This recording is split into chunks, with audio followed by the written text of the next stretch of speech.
Ito nga pala ang OnePlus Nord N30 SE 5G. Available na ito sa UAE pero wala pa tayong balita kung kailan ito darating sa Philippines.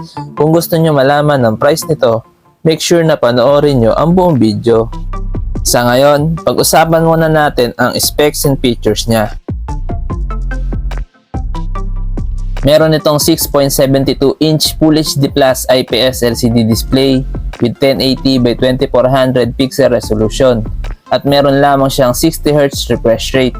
Ang OnePlus Nord N30 SE 5G ay may operating system na Oxygen OS 13.1 based on Android 13 with MediaTek Dimensity 6020 7nm chipset na may Mali G57 MC2 na GPU. Ang smartphone na to ay may 4GB of RAM with 128GB UFS 2.2 internal storage. Ang OnePlus Nord N30 SE 5G ay may dual rear camera setup with 50MP main camera plus 2MP depth sensor with LED flash, HDR, and panorama.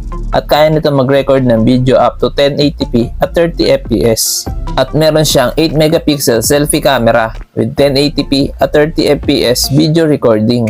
Sa kanya naman battery, meron siyang 5000 mAh battery capacity with 33W super VOOC charging. Sa security naman ng phone na to, meron siyang side-mounted fingerprint scanner and face unlock.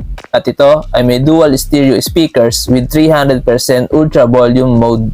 Sa dimensions, meron siyang 165.6 by 76 by 7.99mm at may timbang na 193 grams. At ito ay may dual SIM.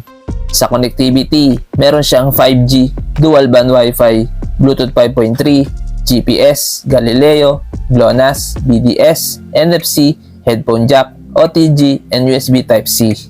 Ngayon, dito na tayo sa kanyang price. Ang estimated price ng OnePlus Nord N30 SE 5G ay around 9,100 pesos. Ito ay price conversion lamang at pwede pa ito magbago kung sakaling magiging available na ito sa Philippines. Ano sa tingin nyo guys? Sulit ba ang OnePlus Nord N30 SE 5G? Please comment down below. At kung nagustuhan nyo ang bidyong ito, huwag nyo kalimutan mag-subscribe, like at i-click ang notification bell. Maraming salamat! Peace!